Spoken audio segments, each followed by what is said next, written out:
Lagos Talks 91.3. Let's talk. Good afternoon. The headlines.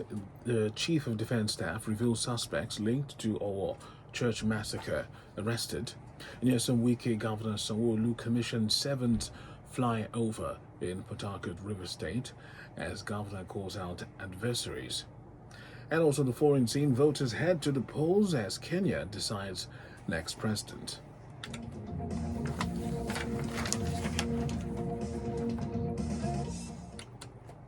The Minister of State for Petroleum Resources, Silva, has decried huge crude oil theft in the country. Silva lamented that hoodlums who perpetrate the act have caused the production level to reduce by 400,000 barrels per day, translating to a drop from 1.8 million to 1.4 million barrels per day. He expressed concern on Monday when he paid a visit to the Imo State Governor, Uzodimma, at the government house in Owerri, the state capital, accompanied by a high-powered team made up of the Minister of State for Education, Goodluck Opia, the Chief of Defense Staff, General Lucky Rabo, the Group Chief Executive Officer, Nigerian National Petroleum Company Limited, Alhaji Mele Kyari.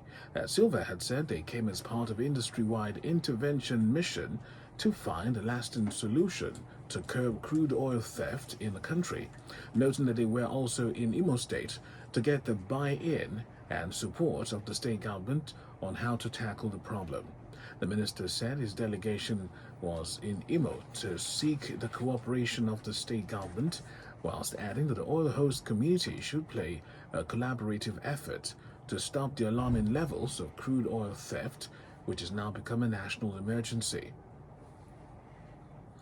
There were indications on Monday that the reconciliation talks between Governor Wike of River State and the presidential candidate of his party, the PDP, Atiku Abubakar, had suffered a major setback after Wike again threatened to disappoint those underestimating his state.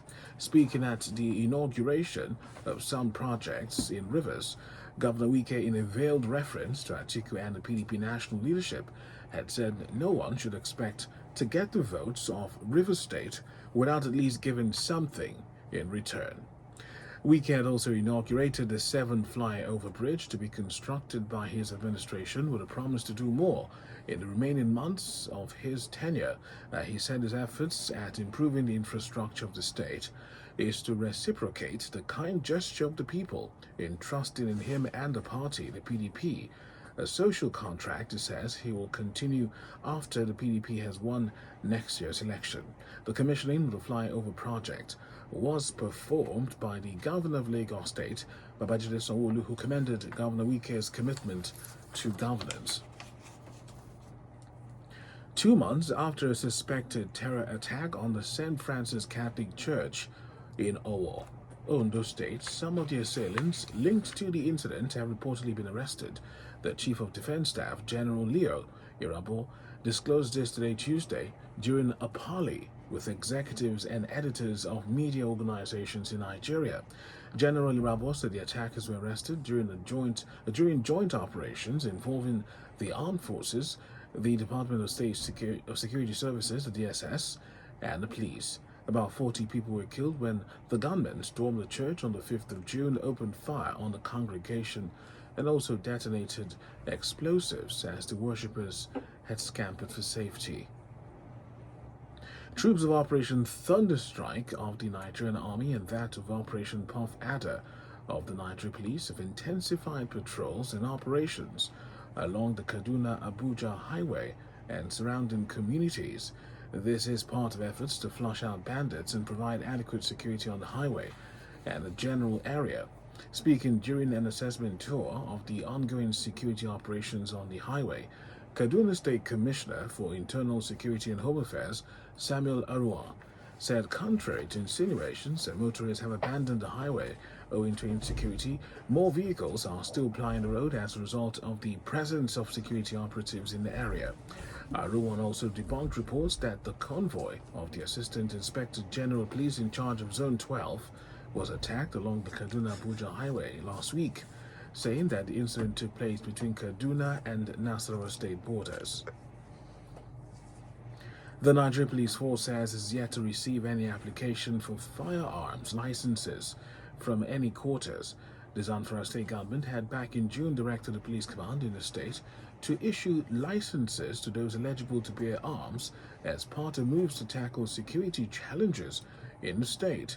Also, the Benue State Governor, Sanwo-Olu, had on August 5 said the state government would legally procure AK-47 rifles for its security outfit, the Volunteer Guard. However, speaking in an interview with the Punch newspapers on Monday, the force public relations officer, Muyiwa Adejobi, said there was no such request at the moment. Meanwhile, retired security personnel in separate interviews advised that instead of allowing individuals to bear firearms, the various security outfits established by state governments should be considered. Still on security matters, over 160 persons, mainly youths of northern extraction, have again been apprehended by men of the Ondo State Security Network Agency, the Amotekun. The men were reportedly hiding in 2 trucks under some cows and motorcycles conveying them from the northern parts of the country. According to the Amotekun Corps, the invaders, this time around 168 in number, are mainly middle-aged, while some charms were recovered from the invaders. Parading the invaders at its head office in Ondo State, commander of the agency in the state, Adetunji Adeleye, noted that they were hiding inside the trucks in a suspicious manner. He added that about 40 motorcycles with over 100 persons lying beneath were also found concealed, while the suspects could not give satisfactory reasons for coming to the state after interrogation. Adeleye had appealed to residents of Ondo State to always be on alert and notify the Amotekun of any strange persons in their vicinity. The Nigeria Police Force has dismissed one of its personnel for brutalizing a civilian. The personnel, Leomo Okoy, with force number 524503PC, attached to Ekori Divisional Headquarters Cross River Police Command, was captured in a viral video on the 31st of July, whipping a man with a machete. According to a statement from the force's spokesperson, the dismissal takes immediate effect from August 8. In the meantime, the IG of Police, Usman Al-Khali Baba, has expressed disappointment over reports of brutality and extortion leveled against some police officers via various complaint channels available to the public, particularly on social media. The police boss therefore directed all supervising commissioners of police and tactical strategic commanders to ensure strict supervision of their personnel. The 2022 West African Senior School Certificate exams, the results have been released, with those of 365,564 candidates in connection with various reported cases of exam malpractice withheld.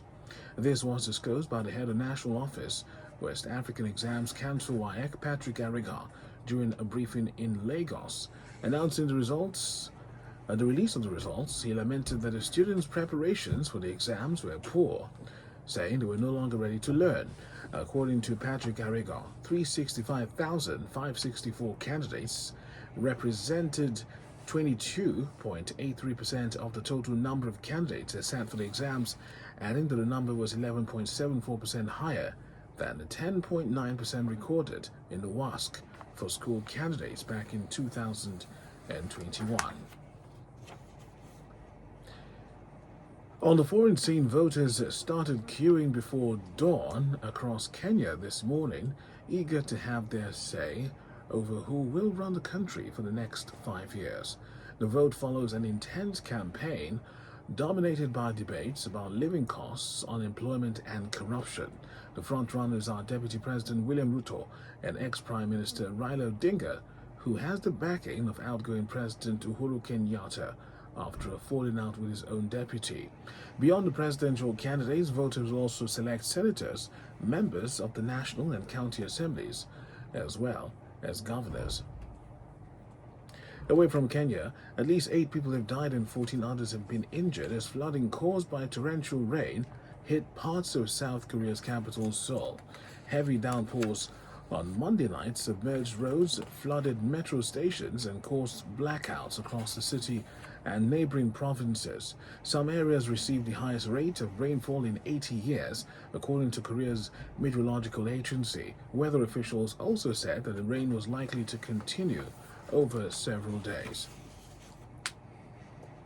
In business news this afternoon, the federal government has decried huge crude oil theft resulting in substantial loss in production. The Minister of State for Petroleum Resources, Timothy Silva, who noted this when he paid a visit to Imo State Governor Hope Uzodinma, lamented that hoodlums who perpetrate the act has caused the production level to reduce by 400,000 barrels per day, translating to a drop from 1.8 million to 1.4 million barrels per day.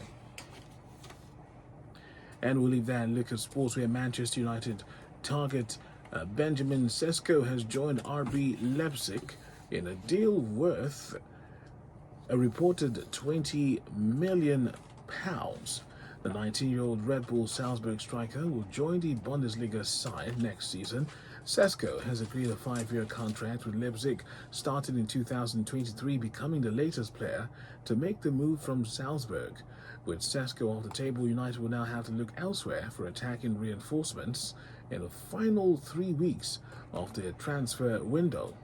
Borussia Dortmund has also completed the signing of veteran Cologne striker Anthony Modeste as a replacement for Sebastian Haller, who is undergoing treatment for cancer. The 34-year-old Frenchman completed a medical check on Monday and signed a 1-year deal with the club. Meanwhile, Timo Werner is on the brink of leaving Chelsea to rejoin RB Leipzig. The 26-year-old has arrived in Germany for a medical ahead of a permanent move thought to be worth in the region of €30 million, although various performance-related add-ons are yet to be finalized. And lastly, we have entertainment reports. Nigerian film director and writer B. Bandele, who co-directed the Netflix limited series Blood Sisters, has died at the age of 54. According to his daughter Temi, who made the announcement, Bandele, also famous for directing the movie adaptation of Chimamanda Adichie's Half of a Yellow Sun, died on Sunday of unknown causes. Temi, however, pleaded with the general public to respect the privacy of his family and friends as they grieve his loss. Also, revolutionary Japanese fashion designer Issey Miyake has died at the age of 84, his company has announced. Known for his innovative styles and perfume, Miyake built a global fashion brand which included designing Steve Jobs' famous black turtleneck jumpers. Miyake was known to work with traditional and modern fashion techniques during his long career. He died of liver cancer Friday. A private funeral has already taken place, according to Japanese media. A recap of the headlines again this afternoon. Chief of Defense Staff reveals suspects linked to our massacre arrested. Wike, Sanwo-Olu commissions 7 Flyover in Port Harcourt as he calls out adversaries. And we also told you on the international headlines, voters head to the polls as Kenya decides today who will be next president. Thanks again for listening. I'm Victor Njoku. Thanks for your company. Have a great afternoon. We are Lagos Talks 91.3. Let's talk.